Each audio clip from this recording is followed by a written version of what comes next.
নমস্কাৰ বন্ধু বান্ধৱীসকল, কি খবৰ আপোনালোকৰ? আশা কৰোঁ সকলো ভালে আছে। আৰু এয়া আজি মোৰ ব্লগটো ষ্টাৰ্ট কৰিছোঁ ঘৰৰ পৰা, আৰু আজি এফালে যাবলৈ ওলাইছোঁ, গতিকে শেষলৈকে ভিডিঅ'টো চাই থাকক। এয়া ফাইনেলি আহি পালোঁ বিশ্বনাথ চাৰিআলিত অনুষ্ঠিত হোৱা বৈদিক বৈষ্ণৱ মহাসভাৰ দ্বাৰা আয়োজন কৰা ভাওনা ভাগত। আৰু দুদিনীয়াকৈ ভাওনা পাতিছিলে তেওঁলোকে। আগদিনা যাব নোৱাৰিলোঁ বিশেষ অসুবিধাৰ বাবে। আজি শেষৰটো দিন, অৰ্থাৎ ছেকেণ্ড দিন, গতিকে আহিছোঁ। খুবেই ভাল লাগিল পৰিৱেশটো, আৰু লগতে আলহী এজনো লৈ আহিছোঁ, আৰু মোৰ মানুহজনো আহিছে বাৰু।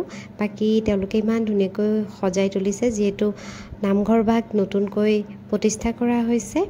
সঁচাকৈ খুব সুন্দৰভাৱে তেওঁলোকে পৰিচালনা কৰিছে।